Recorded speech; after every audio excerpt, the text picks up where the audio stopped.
Assalamualaikum warahmatullahi wabarakatuh. Kami dari kelompok 3 akan mempresentasikan observasi kami tentang eksistensi usaha kerajinan tangan di tengah arus modernisasi.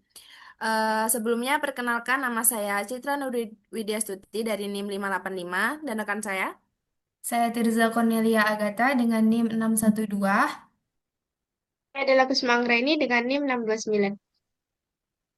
Oke, yang pertama-tama latar belakangnya akan dijelaskan oleh rekan saya Tirza. Silahkan. Baik, terima kasih. Selanjutnya saya akan menjelaskan tentang latar belakangnya. Gelang rajut sendiri itu merupakan sebuah produk kerajinan tangan yang dibuat secara manual atau dibuat secara handmade dengan desain yang bernuansa vintage yang menonjolkan kesan klasik, sederhana, dan juga autentik.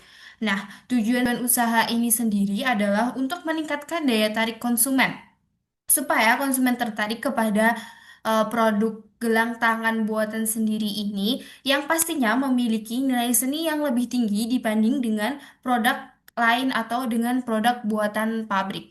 Oke, next. Baik, selanjutnya saya akan menjelaskan tentang profil singkat dari usaha tersebut. Setelah kami observasi ke lapangan, kami mengetahui bahwa nama usahanya itu adalah produk Kriya Kayu Tangan dengan bidang yang berfokus pada kerajinan tangan atau gelang yang dirajut secara manual. Nah, harga produknya itu berkisaran mulai dari 15.000 sampai 30.000. Nah, di sini kita masih bisa untuk meminta diskon kepada penjual untuk menurunkan harga yang telah ditetapkan oleh penjual. Nah, selanjutnya itu ada pada kekuatannya. Kekuatan dari produk gelang tangan rajut itu sendiri terletak pada kualitas produknya yang tentunya dengan kualitas produk yang sangat baik dibanding dengan produk pabrik lainnya. Juga para pengrajin tentunya mengikuti tren model yang sedang booming saat ini. Nah, serta juga para pengrajin itu memilih lokasi untuk pemasarannya itu yang sangat strategis sekali, yaitu terletak di selasar atau di pinggir jalan Kampung Heritage Kayu Tangan.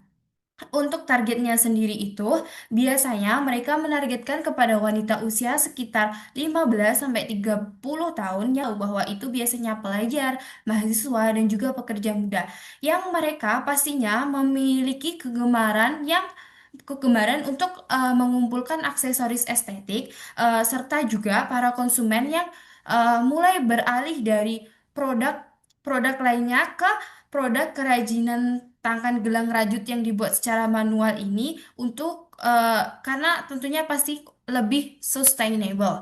Oke, next. Nah, selanjutnya itu ada pada identifikasi masalah. Apa saja sih identifikasi masalah yang dialami oleh para pengrajin dan juga penjual? Yang pertama, itu pastinya karena persaingan dengan produk yang diproduksi pabrik secara massal.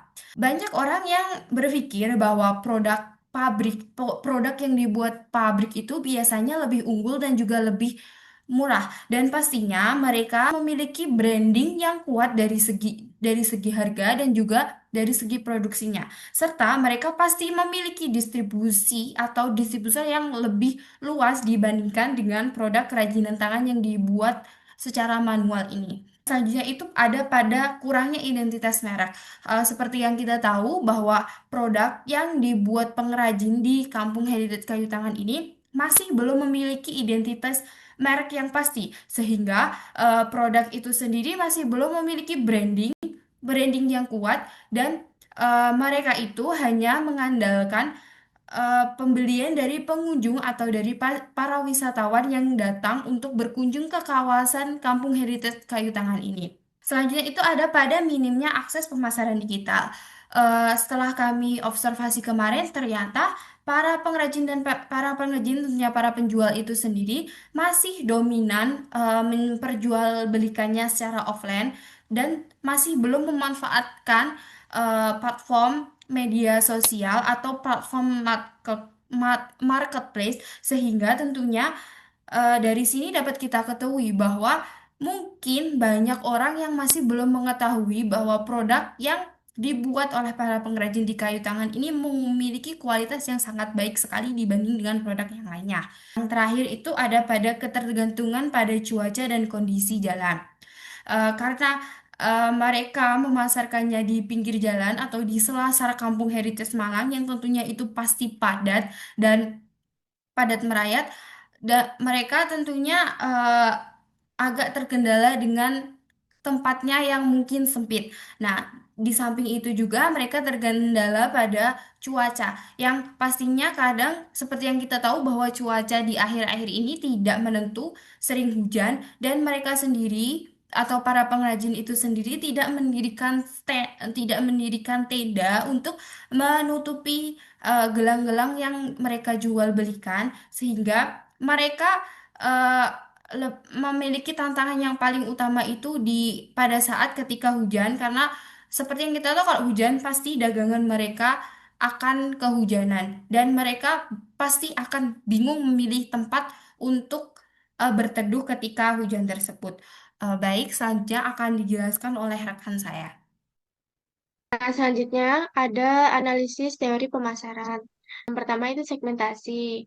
Segmentasi ini dibagi lagi menjadi empat, yaitu segmentasi geografis. Ini berfokus pada wisatawan yang berada di wilayah Kota Malang, serta wisatawan yang berkunjung ke kawasan kampung Heritage Kayu Tangan. Yang kedua itu segmentasi demografis. Nah, berfokus kepada wanita yang berusia 15-30 tahun, seperti pelajar, mahasiswa, pekerja muda, serta ibu-ibu. Yang ketiga itu segmentasi psikografis. Berfokus kepada konsumen yang menyukai fashion estetik, serta apresiasi terhadap eh, kerajinan tangan seperti gelang rajut. Yang keempat ini segmentasi perilaku, berfokus kepada konsumen yang membeli produk sebagai oleh-oleh atau mereka yang mencari aksesoris untuk menunjang penampilan sehari-hari. Terus ada targeting, menargetkan mahasiswa yang bergemar mengoleksi aksesoris estetik dan wisatawan yang mencari kerajinan tangan lokal yang memiliki nilai seni. Terus ada positioning, penyediaan gelang rajut dengan berbagai variasi yang memadukan seni tangan serta sebagai bentuk apresiasi terhadap kerajinan tangan lokal. Selanjutnya, ada SWOT analisis. Yang pertama itu strengths atau kekuatan. eh, Produk handmade yang memiliki nilai seni dengan memadukan gaya modern yang diminati anak muda. Yang kedua itu weakness atau kelemahan. Eh, Produk ini memiliki kelemahan pada produksinya yang memakan waktu dan bergantung pada keterampilan tangan pengrajin dan kurangnya branding sehingga jangkauan masyarakat ini masih belum luas. Terus yang ketiga itu opportunities atau peluang. Eh, Produk kerajinan tangan ini dapat menjadi dukungan terhadap UMKM dan produk lokal, serta cocok dijual di kawasan wisata seperti Kampung Heritage Kayu Tangan. Dan gelang rajut dapat diposisikan sebagai produk ramah lingkungan berkelanjutan dibandingkan dengan produk pabrik yang lainnya. Terus yang terakhir itu threats atau ancaman. Terletak pada desain yang tidak mengikuti tren dan tidak bervariasi gitu, membuat konsumen tidak tertarik lagi. Dan produk pabrik yang dijual dengan harga yang lebih murah itu dapat menarik konsumen untuk membelinya. Selanjutnya, Baik, pada bagian ini kami menawarkan ada dua alternatif solusi dari masalah yang sudah dijelaskan di awal tadi. Yang pertama itu kita memilih strategi pemasaran digital dan optimasi atau EWOM, Electronic Word of Mouth. Ini tuh bertujuan memperluas jangkauan pasar agar tidak hanya bergantung pada penjualan langsung di lokasi fisik, tapi memanfaatkan media digital, produk itu bisa memiliki peluang lebih luas, tidak hanya di kawasan kayu tangan saja.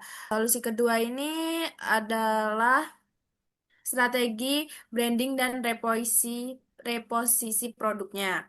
Produknya ini kita mengubah cara pandang konsumen itu terhadap gelang rajut.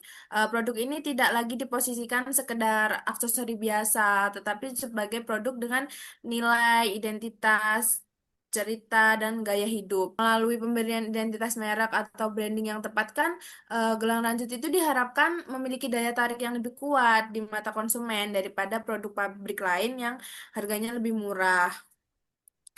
Dan selanjutnya itu fokus pada strategi utama yang kita pilih. Jadi strategi utama yang kita pilih itu branding dan reposisi produknya. Dari dua alternatif tadi, strategi ini tuh berfokus pada perubahan persepsi konsumen, di mana gelang rajut tidak hanya dilihat sebagai kerajinan tangan, tetapi sebagai bagian dari gaya hidup dan ekspresi diri. Dengan strategi ini tuh produk bisa memiliki nilai tambah yang tidak dimiliki produk pabrikan massal. Nah, alasan kami memilih strategi ini adalah karena branding dapat mempermudah pemasaran dan memperluas jangkauan tidak hanya di kawasan kayu tangan saja, menciptakan diferensiasi yang jelas dibanding produk lain, meningkatkan loyalitas pelanggan, serta memungkinkan peningkatan nilai jual produk. Strategi branding yang tepat, gelang rajut itu tidak hanya bertahan di tengah persaingan ya, tetapi juga memiliki peluang untuk berkembang sebagai produk kerajinan bernilai ekonomi dan budaya lokal tentunya. Masih masih mempertahankan eh, cara pembuatannya yang dengan cara pembuatannya yang dibuat langsung oleh tangan pengrajin lokal. Jadi kita wajib mempertahankan budaya ekonomi kreatif tersebut supaya tidak apa namanya hilang begitu saja dan tidak terkalahkan dari produk-produk pabrik yang lain. Next akan dijelaskan rekan saya, silakan. Setelah menetapkan strategi utama, kami menyusun rencana implementasi yang terbagi menjadi 4 tahap dalam 1 bulan. Yang pertama itu pengembangan identifikasi visual di minggu pertama. Yang bertanggung jawab ini adalah desainer atau ownernya sendiri. Yang kedua itu pembuatan nama produk dilaksanakan di minggu kedua. Dan penanggung jawabnya itu creative lead. Yang ketiga yaitu digital storytelling dilakukan di minggu ketiga. Tim sosial media ini akan mulai memproduksi konten narasi digital yang berfokus untuk menceritakan proses pembuatan dan nilai budaya produk untuk membangun koneksi emosional dengan konsumen di platform digital. Yang keempat ini kolaborasi lokal yang dilaksanakan di minggu keempat. Eh, Penanggung jawabnya itu adalah tim marketing atau humas yang akan melakukan perluasan jangkauan melalui kolaborasi dengan mitra lokal di kawasan Kampung Kayu Tangan Heritage. Langkah ini bertujuan untuk memperkuat kehadiran fisik produk dan mengintegrasikan dalam ekonomis wisata setempat. Selanjutnya, ada anggaran dan KPI. Di sini ada 3 komponen. Yang pertama itu pembuatan merek produk. Estimasinya itu tidak ada. Terus indikator keberhasilannya itu produk menjadi memiliki merek yang digunakan untuk meningkatkan daya beli pelanggan. Yang kedua itu digital storytelling. Estimasi biayanya itu sekitar 400.000. Nah, indikator keberhasilannya dapat meningkatkan pemasaran melewati media sosial sebesar 20%. Dan terakhir yaitu kolaborasi lokal dengan estimasi biaya 200.000. Nah, indikator keberhasilannya yaitu terjalinnya kemitraan agar dikenal masyarakat luas. Selanjutnya, Baik, saya akan menyampaikan kesimpulan pada observasi yang sudah kami lakukan di Kayu Tangan Heritage. Yang kami lakukan pada produk kerajinan tangan, yaitu gelang rajut, ini tuh bisa membuahkan eksistensi kerajinan tangan yang di era modernisasi ini dapat dipertahankan, yaitu melalui strategi yang kami pilih, yaitu reposisi produk dari heritage ke lifestyle. Dengan mengatasi keterbatasan branding melalui pengembangan identitas visual dan penanaman produk yang unik. Produk lokal mampu meningkatkan nilai jual serta daya saingnya dengan produk pabrik lainnya. Digitalisasi melalui storytelling dan kolaborasi lokal di kawasan kayu tangan menjadi langkah krusial agar produk tetap relevan bagi konsumen modern, sekaligus menjadi kelestarian nilai budayanya yang harus kita pertahankan. Dan ini merupakan dokumentasi yang kami ambil. Ini bapaknya, bapak penjual gelang rajutnya. Ini ada ponakannya yang membantu bapaknya di lapangan untuk pembuatan gelang tersebut. Gelangnya seperti ini. Jadi, begitulah hasil dari observasi wawancara kami. Mohon maaf jika ada salah kata. Sekian, wassalamualaikum warahmatullahi wabarakatuh.